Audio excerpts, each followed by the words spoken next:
प्रभु मैं तेरा तेरा तेरा, तू मेरा मेरा मेरा, मैं तेरा तेरा तेरा, तू मेरा मेरा मेरा।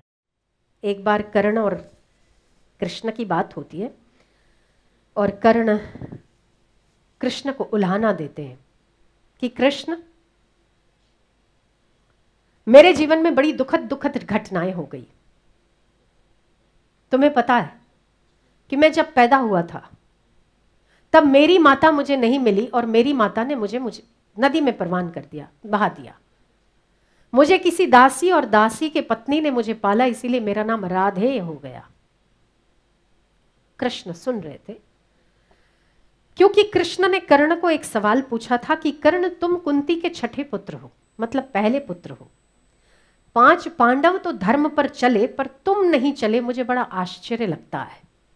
कृष्ण ने पूछा कर्ण से, तुम उसी सूर्य के पुत्र हो जो सूर्य को भगवान माना जाता है। इंद्र तो उससे और निम्न कक्षा में आता है, सूर्य तो उससे भी अव्वल कक्षा के देवता हैं जिसे हम भगवान कहते हैं। तुम उसके पुत्र हो।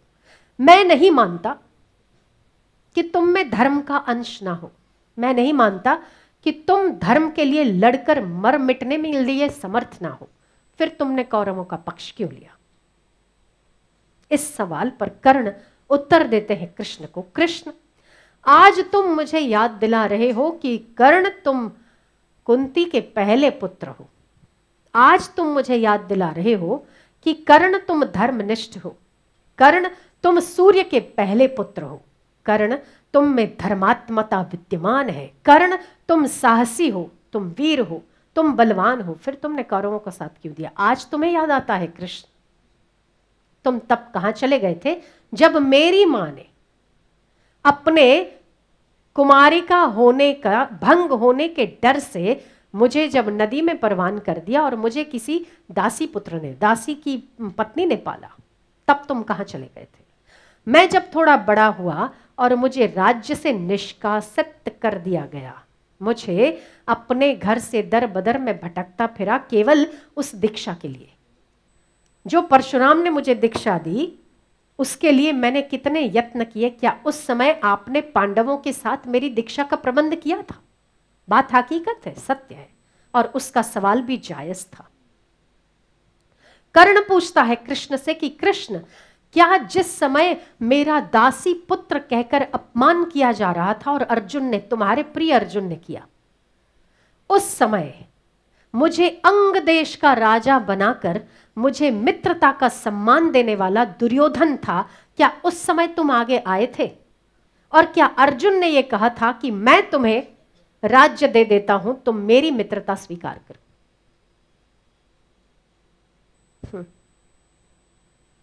कृष्ण, आज तुम मुझे कह रहे हो कि आप धर्मात्मा हो। मैं धर्मात्मा व्यक्ति के पास ही आप अपने प्रिय अर्जुन को जिताने के लिए मेरे कवच और कुंडल मांगने आए थे। तब मैं वीर नहीं था, तब मैं सूर्यपुत्र नहीं था, तब मैं सूत पुत्र था। आज मैं सूर्यपुत्र हूं। वाह वाह, क्या बात है! मर्जी आपकी, चित्त भी मेरी, पट भी मेरी। तब आपको जरूरत नहीं थी, आज आपको पांडवों को बचाने की जरूरत है, इसीलिए आज आपको सूर्यपुत्र याद आ रहा। बात हकीकत है। अगर आप होते तो शायद आप इससे ज्यादा उलाहना देते। उसने सही कहा। कृष्ण, आज आपको याद आ रहा है कि मैं सूर्यपुत्र हूं, इसीलिए कि आपको आपके पांडवों को बचाना है ताकि मैं उनसे विरोध ना करूं, क्योंकि वो छोटे भाई होने के नाते मुझ बड़े भाई से विरोध करेंगे, इतिहास में नाम खराब होगा। आपको उनके इतिहास की पड़ी है ना, आपको उनका नाम सुवर्ण अक्षरों में लिखाना है। इसीलिए मैं जानता तो हूं कृष्ण कि आप कूटनीतिज्ञ हैं, आप बड़े स्मार्ट हैं, ये मैं जानता तो हूं, पर मेरे इन प्रश्नों का थोड़ा सा उत्तर दे दीजिए, फिर आप जो कहेंगे मैं करने को तैयार हूं। कृष्ण पता है क्या कहते हैं? किस बात का कृष्ण के पास जवाब नहीं है। बहुत ही प्रैक्टिकल बात कही थी कर्ण ने। कृष्ण ने अपनी बात कही और कृष्ण ने कहा कि कर्ण, मैं जब पैदा हुआ ना, तब मेरे भी माँ बाप मेरे नहीं थे। जैसे तेरे नहीं थे वैसे मेरे भी नहीं थे। मैं जेल में पैदा हुआ और जेल में पैदा होने के साथ ही मैंने दूसरे माता पिता, मतलब मेरे सौतेले माता पिता का मैंने वरण किया। जब मैं 5 दिन का था ना, तो मुझे जहर लगाकर पूतना मारने आई थी। जब मैं 18 दिन का था ना, तो शक्टासुर मुझे मारने के लिए अपना स्वरूप बदलकर शकट के रूप में आया था। जब मैं 1.5 महीने का था, तब अघासुर, बकासुर, कई असुरों को मैंने इन 5 वर्षों में मारा, जितना मैं 5 वर्ष का छोटा सा बालक था।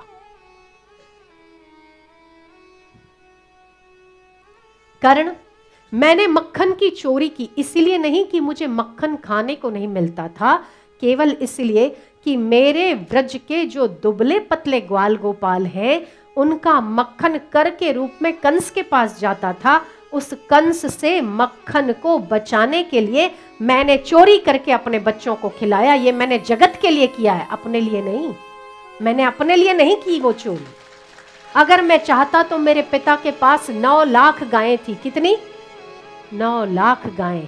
क्या मुझे मक्खन की कमी हो सकती थी?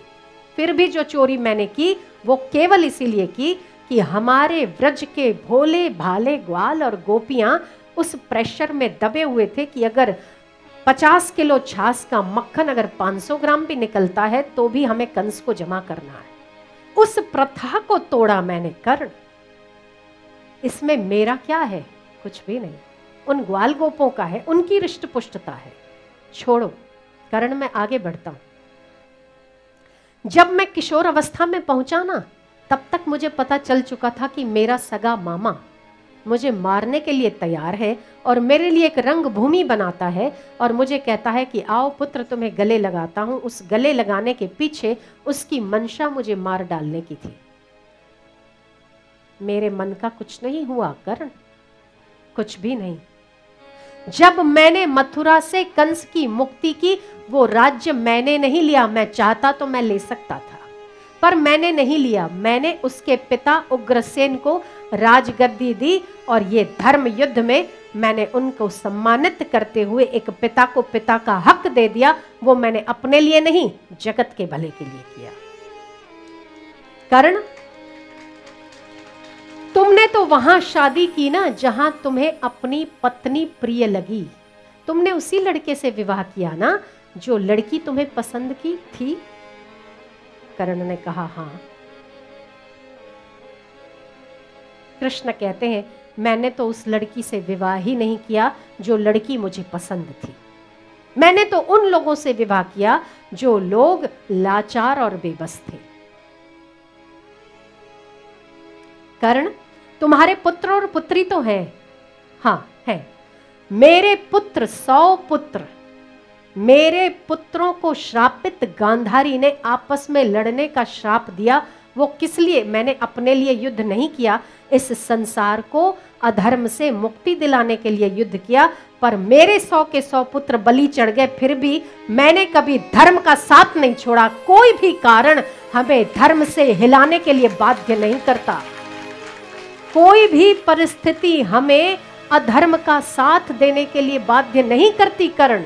फिर तुम्हें छोटी मोटी परिस्थितियां कौरवों का साथ देने के लिए बाध्य कैसे कर गई? मेरे 100 पुत्र मर गए अंगराज। मैं श्रापित हुआ, मैं स्वयं। मेरे बेटे मेरी आंखों के सामने मर गए। मैं आज भी श्रापित होकर घूम रहा हूं। गांधारी का श्राप मेरे सिर पर है। अंगराज, मैंने अपने जीवन में अपने सुख के लिए नहीं किया, विवाह भी नहीं किया अपने सुख के लिए। आज भी राधा मेरे लिए बिलख रही है, मैं जानता हूं। राधा मेरे बिना अधूरी है, मैं जानता हूं। मैं जानता हूं कि वो मेरे लिए इस धरती पर आकर उसका जन्म लेना केवल श्राप भर है, सुंदरता नहीं है उसका जीवन, मैं जानता हूं। फिर भी मैंने केवल और केवल त्याग किया है। इतने कष्टों को उठाने के बाद भी मैंने गीता का ज्ञान सुनाया है ताकि लोग आने वाले समय में भी धर्म पर चलते रहे। इसीलिए मैंने लोगों को गीता सुनाई। अंगराज, कोई भी कर्म आपको आपके धर्म से विचलित नहीं कर सकता। कोई भी बहाना आपको आपके धर्म से डिगा नहीं सकता। मैंने फिर भी सदैव धर्म का साथ दिया है। भले संसार मुझे ये कहता है कि मैंने 16,108 से शादी की है, वो मैंने विवाह अपने मन से नहीं किया, उनके सम्मान के लिए किया है। सत्यभामा को भी जामवंत जी त्रेता युग से इंतजार में थे कि जो भगवान आएगा उसको मैं अपनी बेटी दूंगा। रुक्मिणी ने मुझे चिट्ठी लिखी है, वहां मेरी शादी हुई है। मैंने अपनी पसंद की एक भी लड़की से विवाह नहीं किया है। जहां जहां मुझे लड़कियों ने पुकारा है, जहां जहां मुझे पत्र मिले हैं कि मुझे इसकी सुरक्षा चाहिए, कृष्ण रुक्मिणी की बहन रुक्मिणी अपने भाई से सुरक्षा चाहती है, जरासंध से, शिशुपाल से शादी होने से रोकना चाहती है अपने आप को, इसलिए मैंने उसको हाथ थामा, मैंने उसका। अंगराज, फिर भी मैंने कभी धर्म का साथ नहीं छोड़ा। तुम्हारे जीवन में 2-4 घटनाएं क्या घटित हो गई और तुमने धर्म का साथ छोड़ा। अंगराज को बात समझ में आती है। अंगराज सिर नीचे करते हैं, कृष्ण सत्य, आप सच कह रहे हो। शायद उस समय भी मैं अगर धर्म पर टिका रहता तो आज पांडवों से ज्यादा मैं आपका प्रिय होता, और पांडवों की जीत में उस अर्जुन की नहीं पर सूर्यपुत्र कर्ण की जीत होती। आज सूर्यपुत्र कर्ण हार गया केवल इसलिए क्योंकि उसने अधर्म का साथ दे दिया।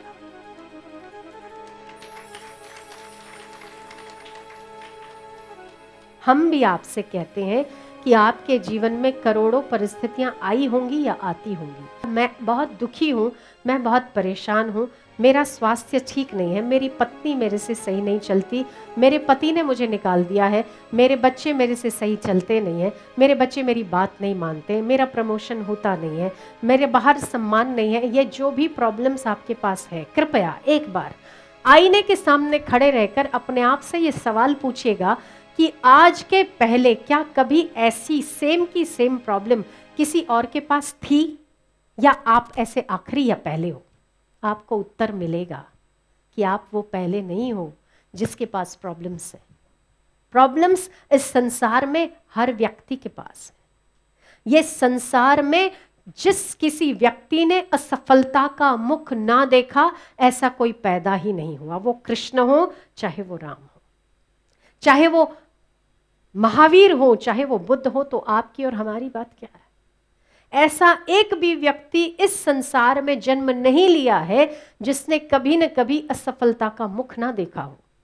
तो आप अपने आप से पूछिए आईने के सामने खड़े रह के कि क्या भाई साहब आप ऐसे अकेले हैं जिसके पास फलानी फलानी फलानी फलानी फलानी प्रॉब्लम्स है? आपको उत्तर मिलेगा। उस उत्तर को शांति से संजो कर रखिए। उत्तर मिलेगा। न आप वो पहले व्यक्ति हैं, न आप वो अंतिम व्यक्ति हैं। संसार में ऐसे पहले भी कई आए थे, आने वाले समय में भी कई आएंगे। कोई बड़ी बात नहीं है। केवल और केवल आपको इतना करना है कि आपको विवेक हर व्यक्ति को परमात्मा ने दिया है। क्या करना, कितना करना, कब करना, कैसे बोलना, किसको बोलना, ये अगर संयम आपके पास है तो आप विकट से विकट परिस्थिति में फिर से उठेंगे, फिर से खड़े होंगे और आपका अभ्युदय होगा। निशा की निराशा से निराश न हो, निशा की निराशा से निराश न हो। कल सूरज लालिमा लेकर आता ही होगा। सूरज की लालिमा फिर से आएगी।